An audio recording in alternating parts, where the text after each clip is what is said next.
Hey guys! I wanted us to have a chance to finish reading our novel, Death Coming Up the Hill. So I'm going to read it to you, and I will be doing it in about 10-minute increment videos, so you don't miss out. I can't remember exactly where we all left off, so I'm picking a spot, and if you're not there yet, you were close to there, or if you've heard it before, sorry, you get to hear it again. All right, so June 1968, week 23, 380. My mom loved Bobby Kennedy. He stood up for everything Nixon didn't, and even though he couldn't possibly replace JFK, he could pick up where his older brother had left off when his life was snuffed out in Dallas in 1963.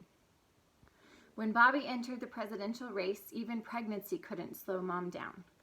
So remember, his mom got pregnant by somebody in her activist group. Remember, she's a war protester, activist. His dad is pro-war, pro-fighting for your country, kind of a racist. We remember that.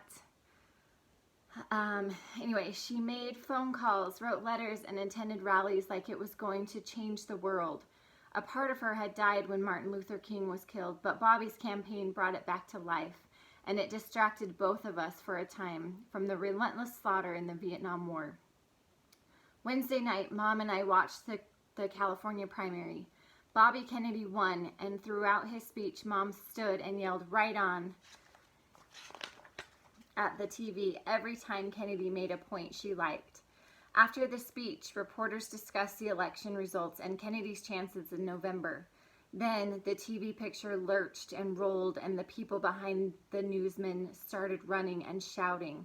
Mom froze and stared as pandemonium erupted on the TV.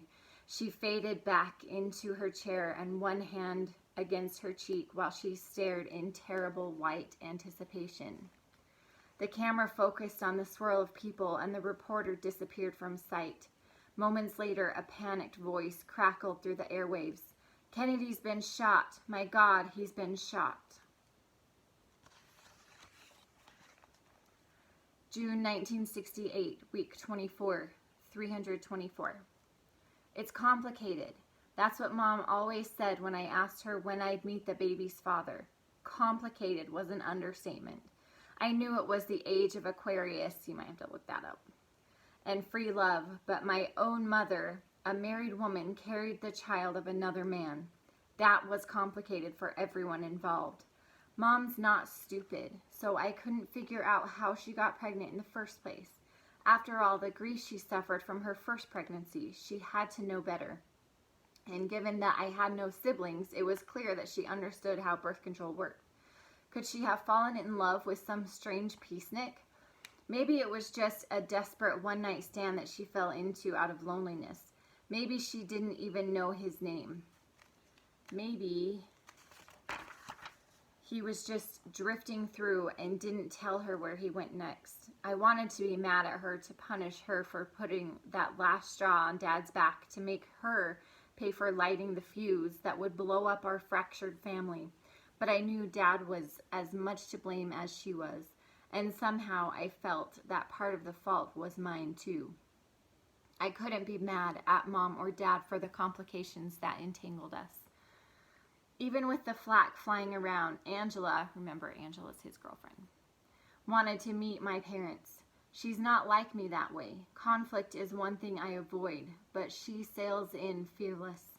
One night we sat under a palm tree in her front yard while I described my dysfunctional parents. It didn't faze her.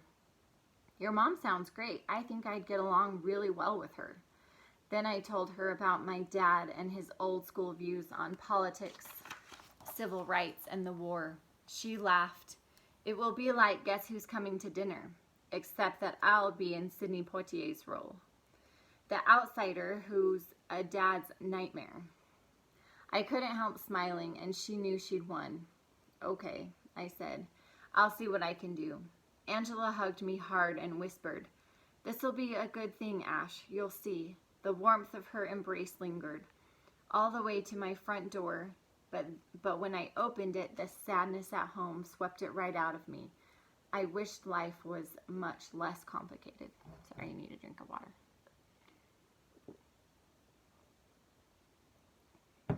Trying to make you feel like we're still in class. June 1968, week 25, 299. Bobby Kennedy's murder filled Mom with a new sense of urgency, and she turned even more passionate about the war, civil rights, and keeping Nixon out of the White House. Her work kept her away from home a lot, so sometimes I'd go to Dad's apartment for dinner. I tried to talk about the baby once, but Dad only stared at me before leaving the table without saying a word. I tried to imagine a dinner with Mom, Angela, and him. It was impossible. I told Angela that life isn't like the movies, and that even if people need to change, most don't want to, no matter what you do or say. June 1968, week 26, 187. Why don't they publish all the names of the soldiers killed every week? How different would it be to read a long list of names in the paper on Thursdays? It would bring the war home in a way numbers can't. Maybe then people would see what it's costing us to be tangled up in a foreign jungle war that will get worse before it's all over. Last week, 187 U.S. soldiers died in Vietnam, and nobody, except family and close friends, knew or cared. How easy it is to forget the blood, injuries, and death happening daily. They deserve to be remembered by name. Think of what it would be like to see all the names of the dead at once. Thousands of sons, brothers, and husbands who died for a country they loved in a distant, senseless war. July 1968, week 27, 198. Dad got me a job digging sprinkler line trenches for the new hotel going up on Rural Road. That's a hard word for me to say. My boss was an old man who had spent way too much time in the sun. The first morning he laughed when I showed up without gloves. He handed me a shovel and pointed to a guy already picking a flat patch of hard brown dirt in the corner. Get busy. I want to see nothing but backsides and elbows until lunch. You got it? I took the shovel and walked over to my coworker. A dark splotch of sweat already stained the back of his gray Marines t-shirt, and when he saw me, he swung his pick into the ground, pulled off his glove, and shook my hand. Ruben Ortega was 4 years older than me, and he'd just gotten back from Vietnam.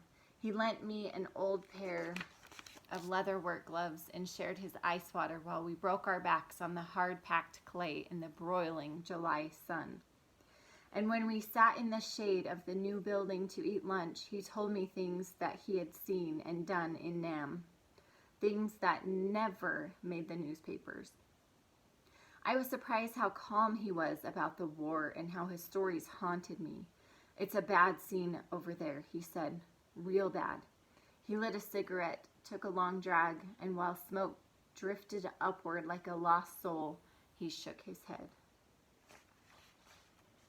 July 1968, week 28, 183. The summer and Dad were brutal to Mom. The sun melted energy out of her, and she spent afternoons, the worst part of every July day, in the quiet coolness of her bedroom. Most days she was far too wiped out to attend anti-war demonstrations or political meetings. At night she'd shuffle around the house with a hand on her huge belly, as if one false step might break her open. Digging ditches all day wiped me out too, but Mom's was a different kind of weariness. The baby inside her made Mom suffer, and so did Dad by dropping tons of cold legal stuff on her as punishment for being pregnant.